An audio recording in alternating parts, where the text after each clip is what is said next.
de rodillas, las angustias desvanecen y la fuerza se renueva a postrarme.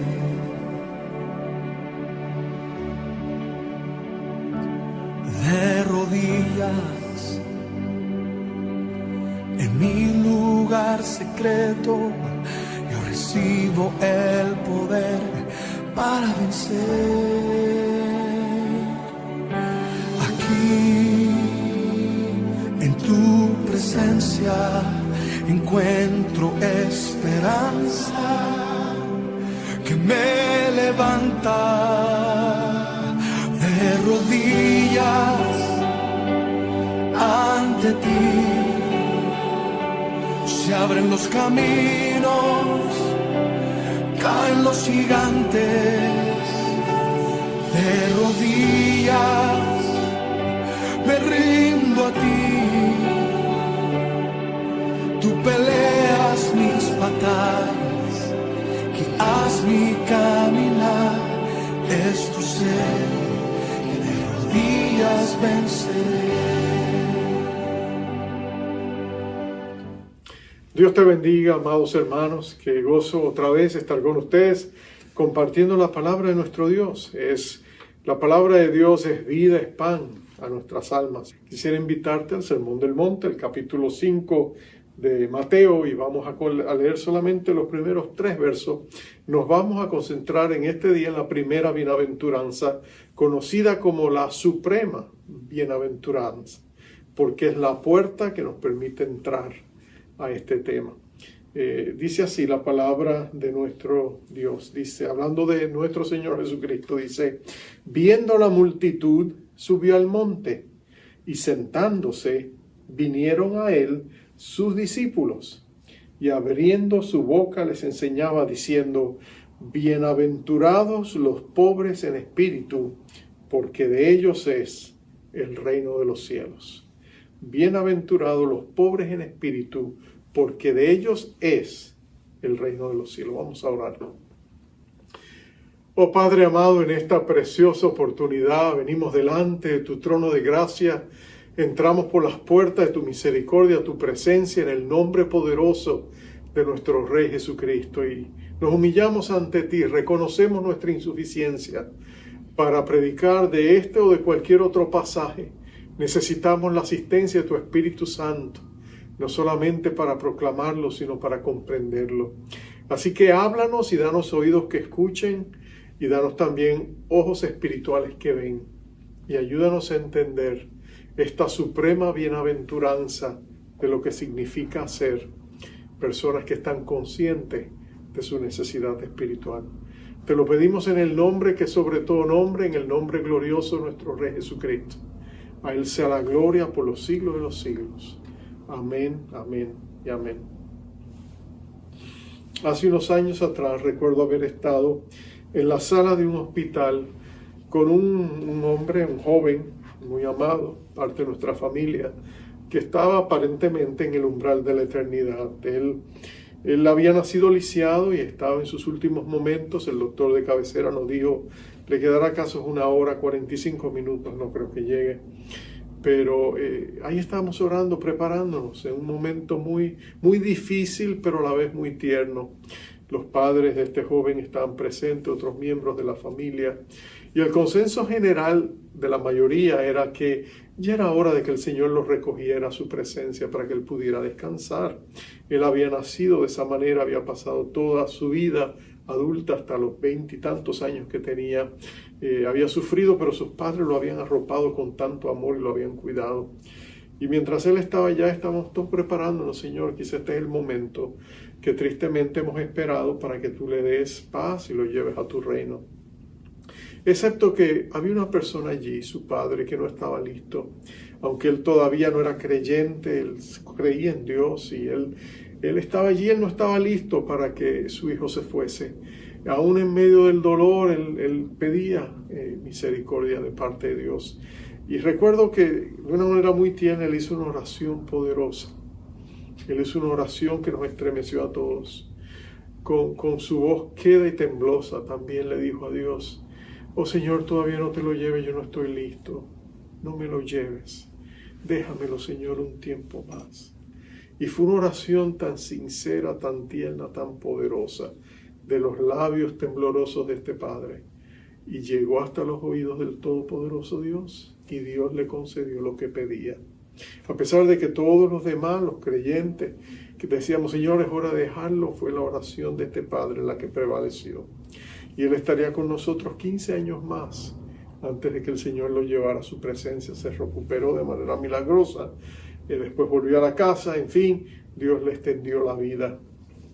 ¿Por qué les cuento esta historia? Porque es ese espíritu de quebranto espiritual, de pobreza espiritual, de humildad espiritual, la que Jesús estaba pensando cuando él dijo, bienaventurados los pobres en espíritu, porque de ellos es el reino de los cielos. Le llaman los estudiosos de este pasaje la suprema bienaventuranza, porque es el primer escalón de esta escalera de la bienaventuranza. De hecho, si viajas a Israel hoy y viajas hasta Capernaum, no lejos de allí, no lejos del mar de Galilea, en una pequeña colina, un monte, está, el monte de las bienaventuranzas se le llama, porque se cree que fue allí donde Jesús predicó este sermón del monte. De hecho, es un lugar turístico, y hay una iglesia hermosa, y hay un hermoso jardín que si tú viajas puedes ir de lugar a lugar, y en cada uno de estos lugares está una de las bienaventuranzas, y es como si tú las volvieras a leer en ese recorrido. Muchas personas van, meditan mientras caminan, oran mientras caminan, y tienen un encuentro especial con cada una de estos nobles exclamaciones gloriosas, triunfantes, que Jesús mencionó acerca de los discípulos suyos. Es interesante que el Sermón del Monte, la mayoría de los estudiosos y peritos de la Biblia piensan, es una colección de las enseñanzas de Jesucristo, que posiblemente es tan profundo que si él hubiera predicado una sola vez, la mayoría de la gente no hubiera podido tener el tiempo para procesar y asimilar todo lo que él estaba diciendo. Pero es muy probable que a lo largo de su ministerio, en las ocasiones en que él enseñaba, muchos de estos pasajes los estuvo predicando, los estuvo diciendo, y los discípulos lo estuvieron asimilando. Es interesante que Lucas más adelante va a hablar más o menos los puntos principales de este mensaje en diferente orden, pero él le va a llamar el sermón del llano, porque Jesús lo predica no en un monte, sino en un llano. Es muy probable que Jesús repitiera sus enseñanzas cada vez que llegaba a una villa, que necesitaban escuchar la palabra de Dios, y discípulos que aparecían y querían seguirlo. Es muy probable que Jesús les enseñara estas mismas lecciones nuevamente, y fuesen para algunos repetitivas, pero para los que lo escuchaban por primera vez, ventanas de luz que se abrían en sus almas, ¿no es cierto? Es interesante que algunos dicen que realmente es un sumario, es un resumen de las enseñanzas de Jesucristo para sus discípulos. Si tú notas, Jesús se sienta en la cátedra del rabino, del maestro, y vienen a él sus discípulos, no la multitud en general, sino aquellos que se habían comprometido de seguirle, y es a ellos a quien él le entrega lo que algunos han llamado la carta magna del cristianismo, la carta magna del reino. Otros le han llamado el sermón de ordenación de los 12 o el manifiesto del rey. No importa cómo tú lo veas o lo percibas, todos estos tienen componentes de verdad, porque la enseñanza de lo que es ser un discípulo de Jesucristo se recoge en el Sermón del Monte. Y es la introducción a este gran sermón, son estas bienaventuranzas. No son declaraciones, si tú notas, cada una de ellas no va a tener verbo. Son exclamaciones triunfantes de verdades y realidades que los discípulos de Jesucristo viven cada día. La grandeza de estas bienaventuranzas no es que están hablando del futuro, están hablando de realidades presentes. William Barclay, uno de los grandes eruditos de la Biblia, comenta acerca de estas bienaventuranzas. Es una cita que vale la pena que tú la escuchas. Dice él: la grandeza de las bienaventuranzas no son vislumbres imaginadas de alguna futura belleza, no son promesas doradas de alguna gloria distante, son gritos triunfantes de bendición por un gozo permanente que nada del mundo nos puede arrebatar. Entonces, pensando en eso como contexto, acerquémonos a esta primera bienaventuranza. Bienaventurados, dichosos, felices, gozosos, alegres son aquellos.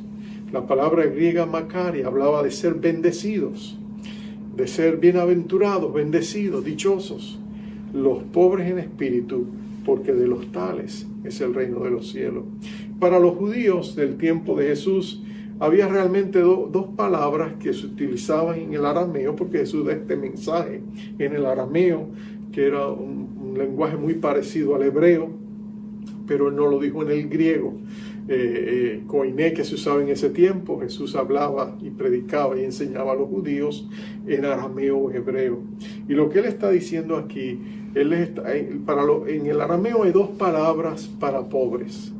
La primera palabra se refiere a la clase trabajadora, que no es rica, quizás totalmente indigente, pero es una clase pobre en el sentido de que trabaja para ganar el sustento de cada día.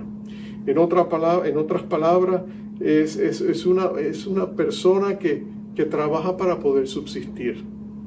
Lo que recibe lo usa para el sustento inmediato. En ese sentido, hay esa clase de pobres, gente que no tenían grandes riquezas, tenían solamente lo básico para subsistir, o como diríamos nosotros, vivían de cheque a cheque. Ese tipo de pobreza era común en Palestina, ¿no es cierto? Gente no tenían pensiones de retiro, no tenían programas de asistencia social, la gente vivía como podía de lo que ganaba para vivir. Los pescadores pescaban lo que se iban a comer ese día, vendían para poder ahorrar un poco y comprar lo siguiente que necesitaban para seguir trabajando. Los labriegos le pagaban por el trabajo que tenían y de esa manera subsistían. Esa era una manera, una clase de pobre. Pero esa no es la palabra que Jesús usa aquí. Jesús usa la palabra que se refiere a la indigencia más abyecta. Él habla de la pobreza más miserable. Él habla de personas que realmente estaban completamente destituidas. Personas que no tenían medios para ganar. Eran personas extremadamente pobres, no tenían nada. No tenían nada. Y la Biblia habla de ese tipo de personas como una condición en la que cualquiera de nosotros puede llegar a caer. Se habla de la persona que es pobre porque está en una situación donde no tiene vía de escape, donde no tiene salida. Entonces lo lleva inevitablemente a un buscar de Dios, una dependencia absoluta de Dios basada en esa tremenda necesidad que tiene. En ese sentido, esa pobreza, la Biblia habla de eso. En los Salmos, por ejemplo, David alude a esa pobreza en varias ocasiones, siendo él el rey de Israel, que tenía riqueza. Había momentos en su vida donde de pronto él se encontró totalmente destituido y necesitado de la gracia de Dios. En el Salmo 34:6 él escribió: este pobre clamó y le oyó Jehová y lo libró de todas sus angustias. Mira lo que él dice. Él está en una situación donde está totalmente destituido, no tiene una vía de escape, no tiene a quién acudir, está enfermo quizá, muriendo. Él clama a Dios y Dios lo escucha y lo libra de todas sus angustias. En el Salmo 35:10 dice: todos mis huesos dirán Jehová, ¿quién como tú que libras al afligido del más fuerte que él y al pobre y menesteroso del que lo despoja? En otras palabras, él otra vez en una situación desesperada clama a Dios que venga a ayudarle, a asistirle en contra de alguien que es más poderoso que él. Y más adelante, en el Salmo 68:10 dice: por tu bondad, oh Dios, has provisto al pobre. En otras palabras, no tenía nada, Dios le dio todo. En el Salmo 132:15 dice: bendeciré abundantemente su provisión, a sus pobres saciaré de pan. Promesa de Dios. A sus pobres saciaré de pan. Una persona pobre que no tiene que comer, Y dice que Él dice, yo les proveeré, yo seré quien llega a ellos si les provee. Ahora, de eso es que está hablando esta bienaventuranza. Jesucristo está hablando de personas que están en una situación desesperada, que no tienen nada que traer, que no pueden contribuir, que no tienen que dar y necesitan que Dios les asista. Excepto que Jesús no se está refiriendo a pobreza material. Nota que él dijo, bienaventurados los pobres en espíritu. Es pobreza espiritual. Entonces, ¿de qué se está refiriendo? Bueno, nuestro primer punto es ese. Estamos hablando de una pobreza espiritual.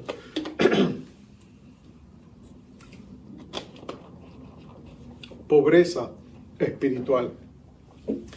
En otras palabras, Jesús está diciendo que nosotros para entrar en la vida de discipulado, para llegar a ser discípulos de Jesucristo, la puerta de entrada es reconocer nuestra pobreza espiritual. Para ganar acceso a Dios tenemos que reconocer con humildad que lo necesitamos a Él y que no tenemos nada que traerle a Dios. Tú sabes que la gente en el mundo gana acceso de diferentes maneras. Necesitan ver una persona importante, ellos tienen maneras de llegar a él. Algunos lo hacen por influencia.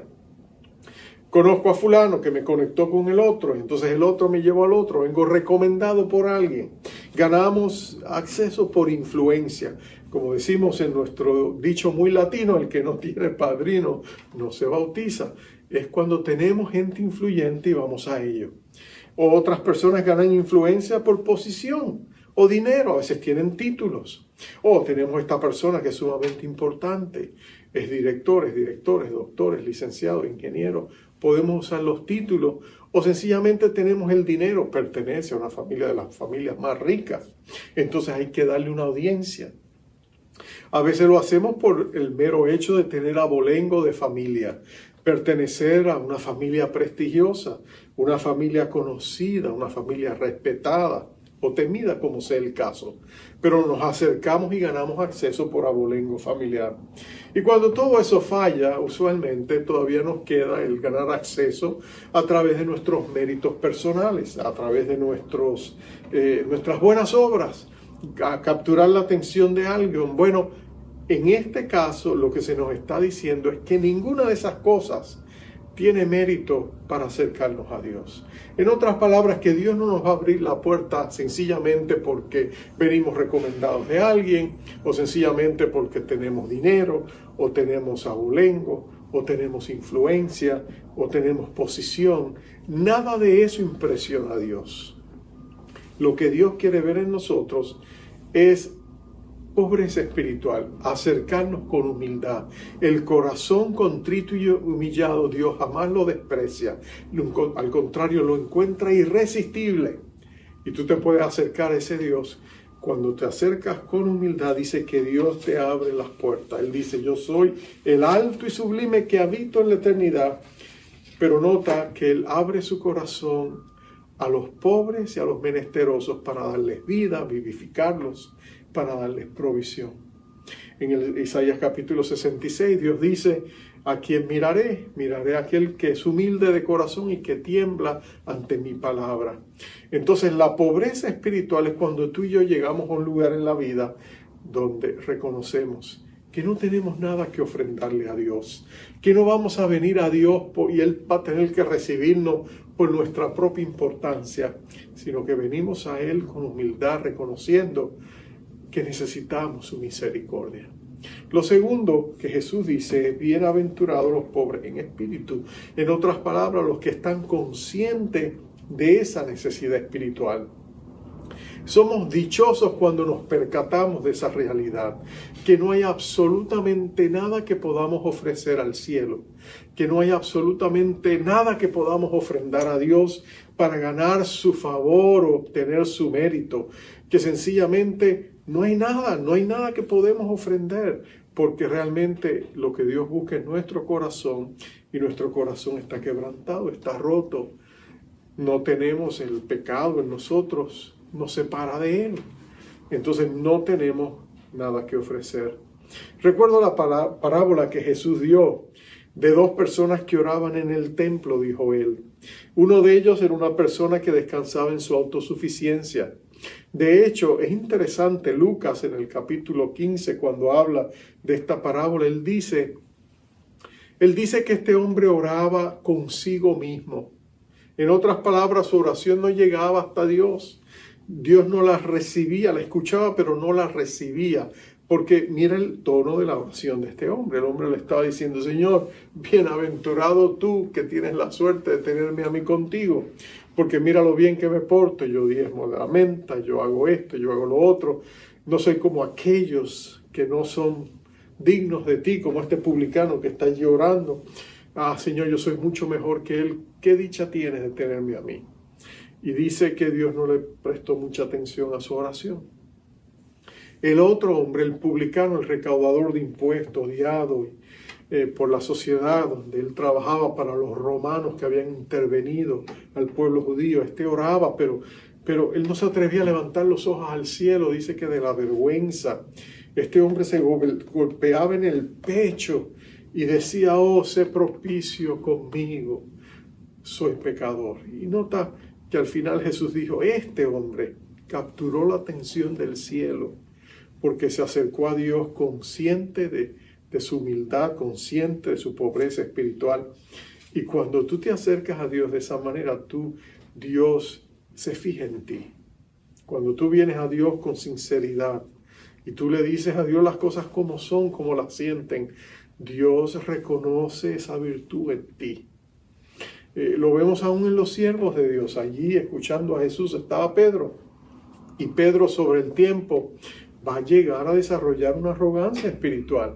Él va a sentirse mejor que los demás. Él va a sentirse superior a los demás. Él va a discutir con los demás discípulos, posiblemente con Santiago y Juan, sobre cuál de ellos es el más grande. Y Pedro va a decir: soy yo. Cuando llegue el momento donde Jesús le dice: ¿quiénes dice la gente que yo soy?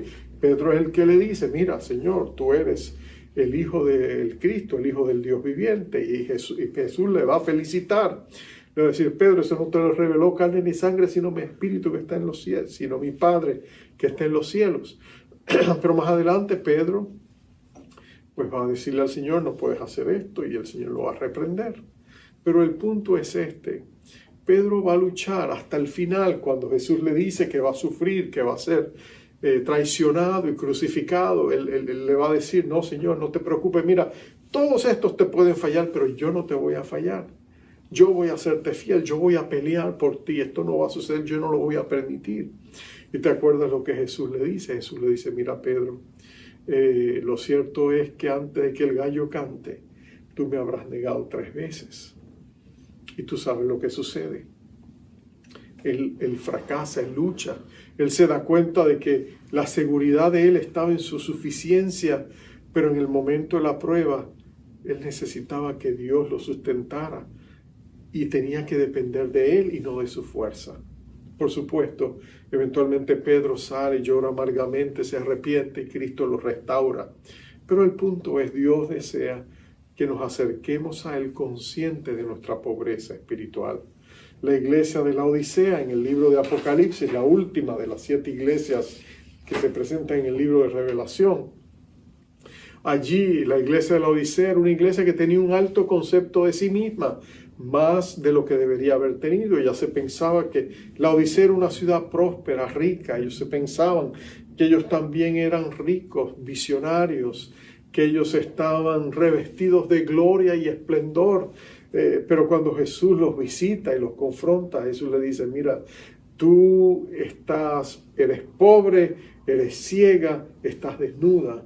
Jesús la evalúa como Él lo ve desde su punto de vista, porque le carecía de pobreza espiritual, carecía de esa conciencia de que ellos necesitaban a Dios.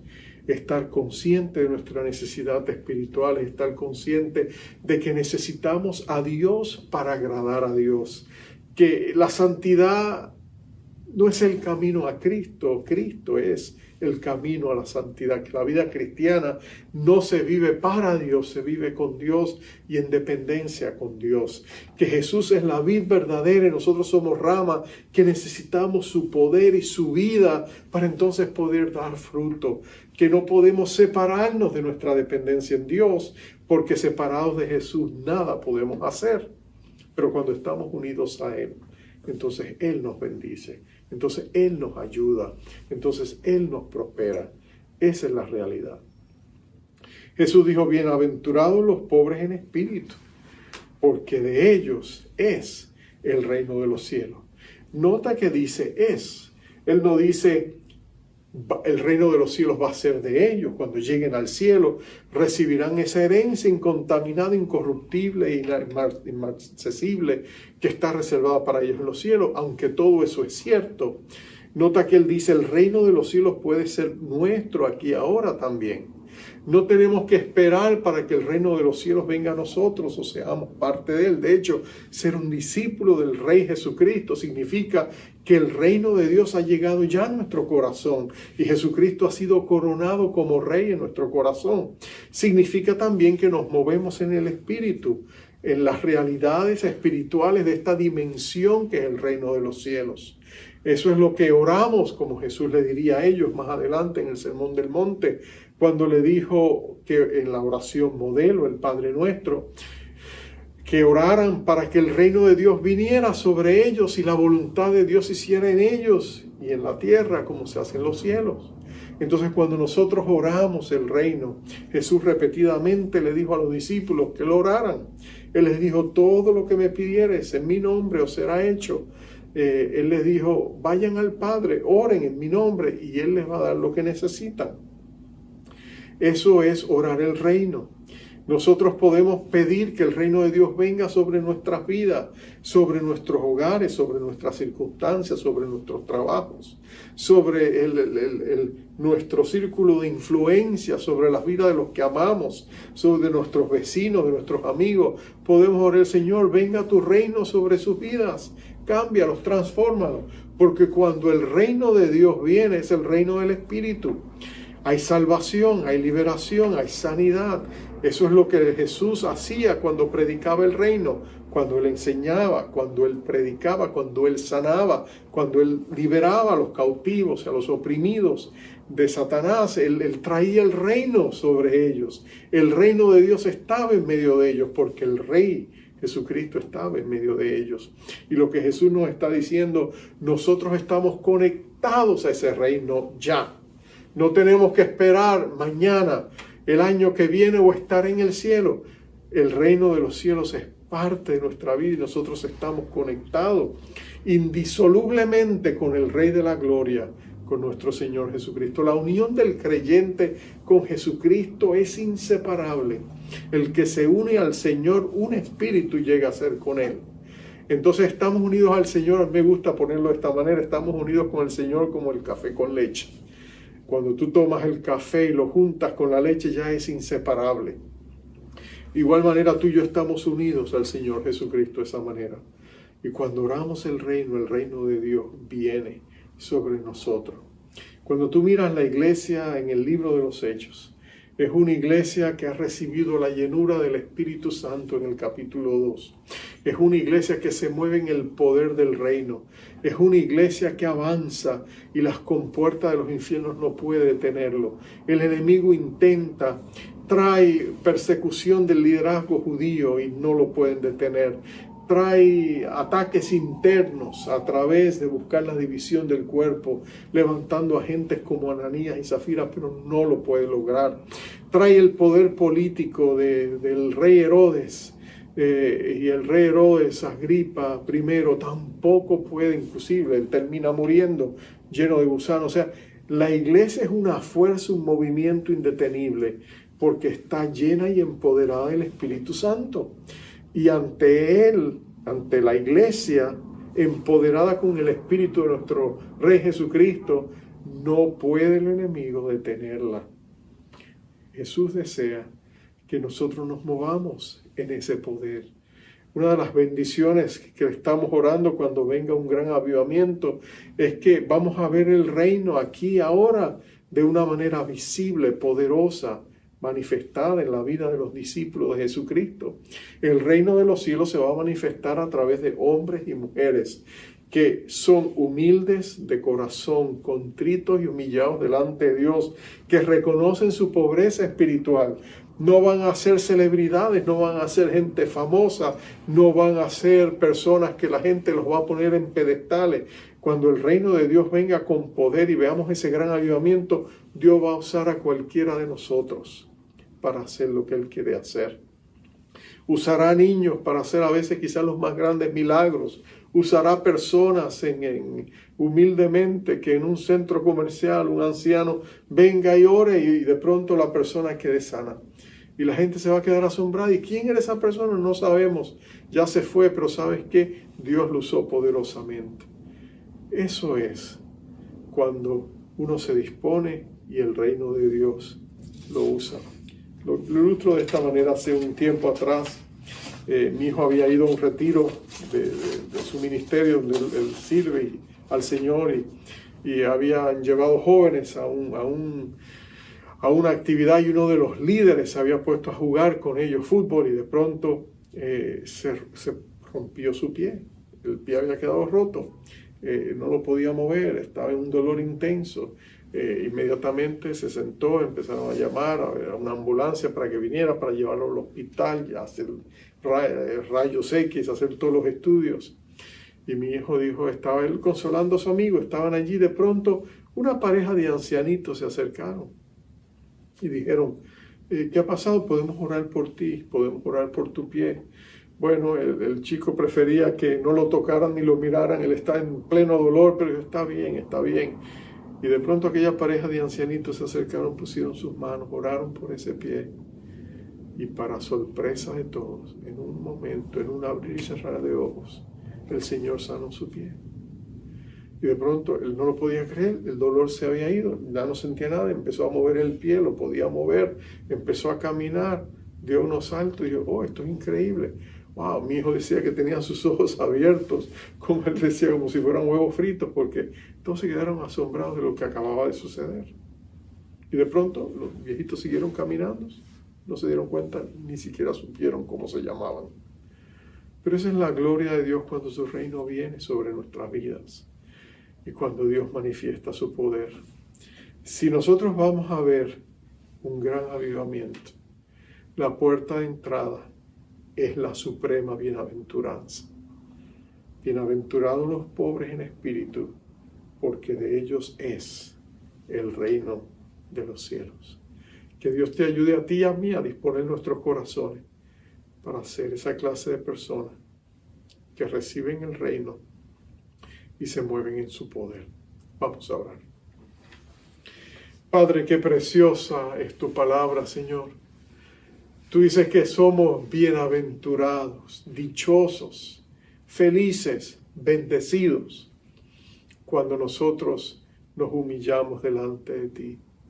Que la puerta de entrada a tu reino es una puerta bajita, donde tenemos que inclinarnos y tenemos que postrarnos para entrar por ella. Señor, danos ese corazón que anhela la gloria tuya manifestándose en medio de tu iglesia y de tu pueblo.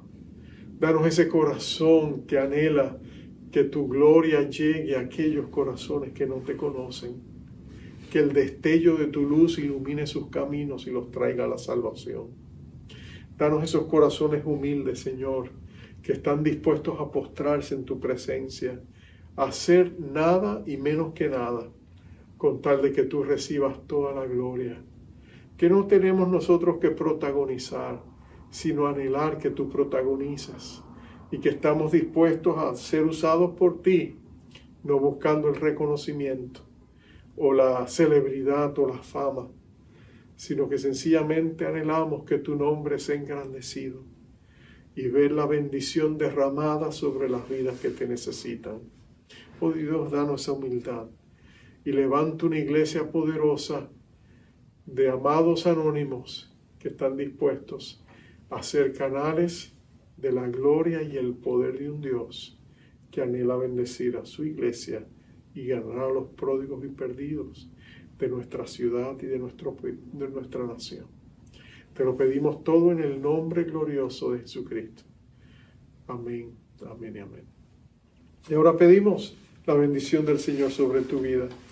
Jehová te bendiga, Jehová te guarde, Jehová haga resplandecer su rostro sobre ti, tenga de ti misericordia. Jehová alce sobre ti su rostro y ponga en ti paz. Dios te bendiga. Tu voz me llama más profundo dentro de ti.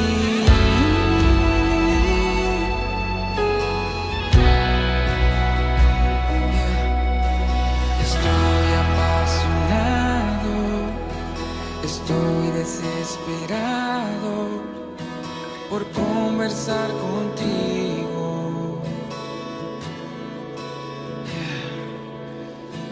Mi alma y mi carne solo se saciarán al escuchar tu